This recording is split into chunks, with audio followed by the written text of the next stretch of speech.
Hey, how's it going, everybody? Welcome back. And so we're going to be comparing the iPhone 12 to the Samsung Galaxy A53.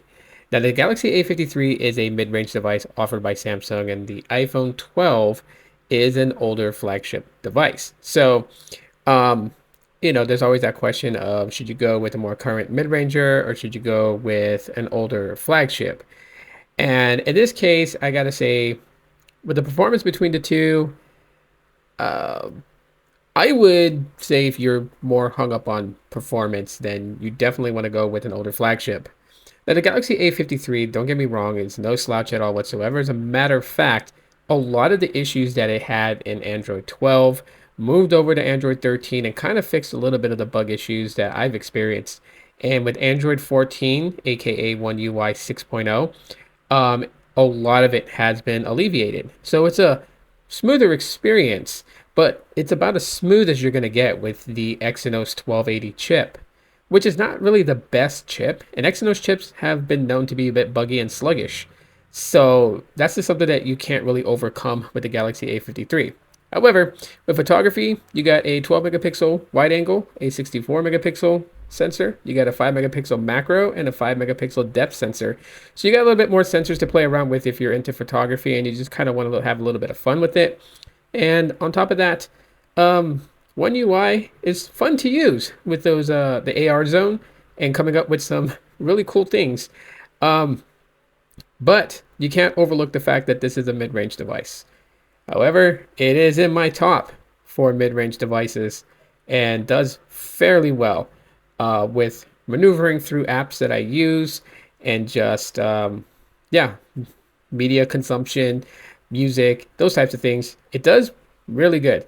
So it is what I'm currently using right now as my daily driver, and it'll be in my pocket for the foreseeable future.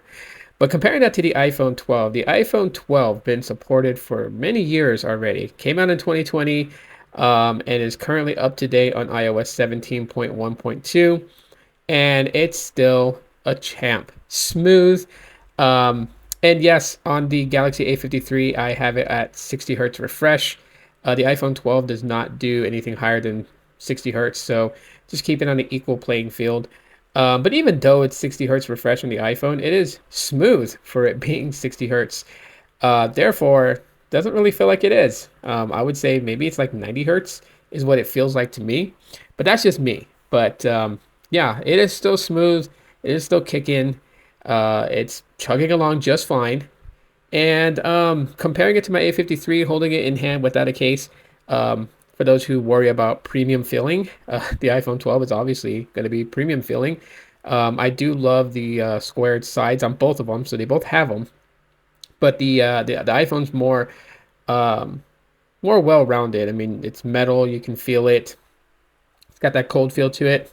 For the cameras, it only has two sensors, a 12 megapixel wide angle and a 12 megapixel ultra wide. That's all you really get with the iPhone. But it does take pretty good pictures too. A couple of pictures I've taken on my trip, and they came out really good, so I was surprised. But yeah, for it being a soon to be 4 year old device, it is like 3.5 years old. It still performs great. So reasons that I use both of these devices. Obviously, one is Android based, the other one is iOS. And I do still use a Pixel. My Pixel 6a recorded this video. So that way it's well rounded and I have use with iOS, Android, and One UI, which is another form of Android. The other difference between them two that you may want to consider is that the A53 has no wireless charging. As you guys just saw, I just put it on my wireless dock and it did not charge at all whatsoever. Throwing the iPhone on there and voila, you get wireless charging. So you have two forms of charging your device on the iPhone and only one method with the Galaxy A53. However, I could buy one of those aftermarket wireless charging pads you plug into the Type-C port and just tuck it in the case, and then you can lay it down on a wireless charging pad and it will charge up.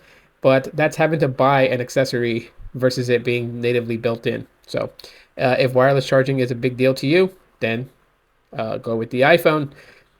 If not, A53 is just fine. So wrapping them up in their cases, as I like to keep them protected, I think they're pretty solid. Um, So yes, there are things that the iPhone is going to do better than my Galaxy A53. That is a given, okay? Flagship versus mid-ranger. But the Galaxy A53 is no slouch. It's pretty decent, and I enjoy using both of them.